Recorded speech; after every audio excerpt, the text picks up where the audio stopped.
नमस्कार। मैं जनवक्ता श्रीओम गौतम।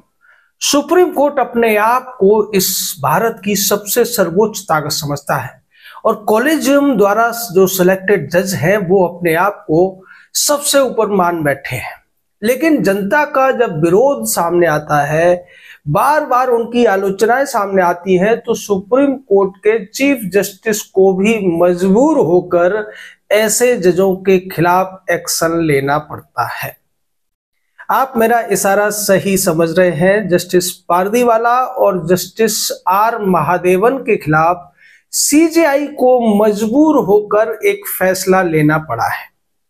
ये दोनों की जो बेंच है, पिछले करीब 7-8 महीने से जिस तरीके के फैसले लेती आई है, उसकी वजह से न केवल सुप्रीम कोर्ट को बल्कि आम जनता को भी बार बार दिक्कतों का सामना करना पड़ रहा है, सरकार को भी दिक्कतों का सामना करना पड़ रहा है।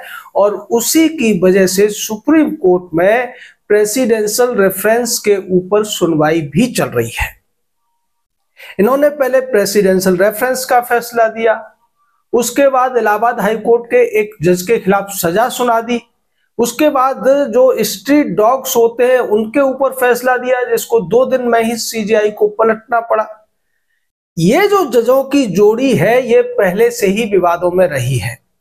जस्टिस जमशेद बुरजोर पारदीवाला के पिताजी कांग्रेस की तरफ से गुजरात विधानसभा के अध्यक्ष रहे हैं और इनके जज बनाए जाने का, सुप्रीम कोर्ट के जज बनाए जाने का खूब विरोध हुआ था। इनके ऊपर कांग्रेस पार्टी, जिससे कि इनका परिवार ताल्लुक रखता है, वही 2016 में एक महाभियोग का केस भी लेकर आई थी। बाद में इन्होंने अपनी उस बात पर, उस फैसले में की गई टिप्पणी पर माफी मांग ली थी। नुपुर शर्मा के मामले में भी इनकी टिप्पणियों का खूब विरोध हुआ था, खूब आलोचना हुई थी। यानी ये जो दोनों जजों की जोड़ी है, जिस तरीके से फैसले ले रही थी, उससे कई बार सुप्रीम कोर्ट के चीफ जस्टिस को भी जवाब देना भारी पड़ रहा था। हालांकि चीफ जस्टिस हो या सुप्रीम कोर्ट के दूसरे जज हो, ये जवाबदेही जैसी चीज को बहुत ज्यादा मायने नहीं देते हैं, क्योंकि इनकी कोई जवाबदेही है ही नहीं। उसके बावजूद इनके ऊपर दबाव पड़ रहा था कि इस जोड़ी के खिलाफ कुछ न कुछ ऐसा एक्शन होना चाहिए जिससे इनके जो कारनामे हैं उन पर रोक लग सके। और अब इसका तोड़ निकाल लिया है भारत के सीजेआई ने। इन दोनों की जोड़ी को तोड़ दिया गया है। यानी ये दोनों जज जो एक साथ बैठते थे, अब ये अलग अलग बेंच में बैठेंगे, जिससे इनकी जो जुगलबंदी से जो सनसनीखेज फैसले आ रहे थे, तमाम टिप्पणियां आ रही थी, वो आना लगभग कम हो जाएंगी।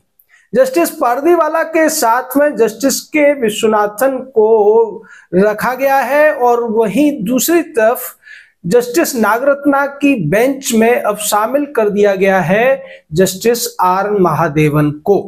वैसे तो जस्टिस पारदीवाला जो सीनियरिटी के हिसाब से आने वाले साल 1.5 साल बाद भारत के सीजेआई बनने भी वाले हैं, उनके नाम के आगे भी भावी सीजेआई जुड़ा हुआ है। तो इस तरीके से आप समझ सकते हैं कि ऐसा व्यक्ति जिसका विवादों से इतना घनिष्ठ संबंध रहा है, वो भारत का जब सीजेआई बनेगा तो कैसी विकट परिस्थितियां उत्पन्न हो सकती हैं। इसी वजह से अब जो कुछ सुप्रीम कोर्ट में हो रहा है, जितनी किरकिरी सुप्रीम कोर्ट की हो रही है, उसके पीछे अगर सबसे ज्यादा किन्हीं 2 जजों का हाथ है तो वो यही दोनों हैं। और यही वजह है कि मजबूर होकर अब सीजेआई को एक भावी सीजेआई की बेंच के खिलाफ एक्शन लेना पड़ा और उन दोनों की जोड़ी को तोड़ना पड़ा, जिसकी वजह से सुप्रीम कोर्ट के खिलाफ तमाम आलोचनाएं हो रही थी, उनके तमाम फैसलों पर, तमाम गैर जरूरी टिप्पणियों पर सवाल उठ रहे थे, न केवल जनता की तरफ से बल्कि रिटायर्ड जजेस की तरफ से, बार एसोसिएशन की तरफ से भी बातें उठ रही थी। और इलाहाबाद के तो हाई कोर्ट के जजों ने ही उनके खिलाफ एक्शन लेने के लिए पत्र लिख दिया था वहां के चीफ जस्टिस को और सुप्रीम कोर्ट के सीजेआई को। सीधे तौर पर इलाहाबाद हाई कोर्ट के 13 जजों ने बगावत कर दी थी और उसके बाद इन दोनों जजों को अपना फैसला पलटना पड़ा था। उसमें से वो गैर जरूरी आपत्तिजनक शब्द हटाने पड़े थे जो इन्होंने justice Prashant Kumar Allahabad high court के जो हैं उनके खिलाफ टिप्पणियां की थी।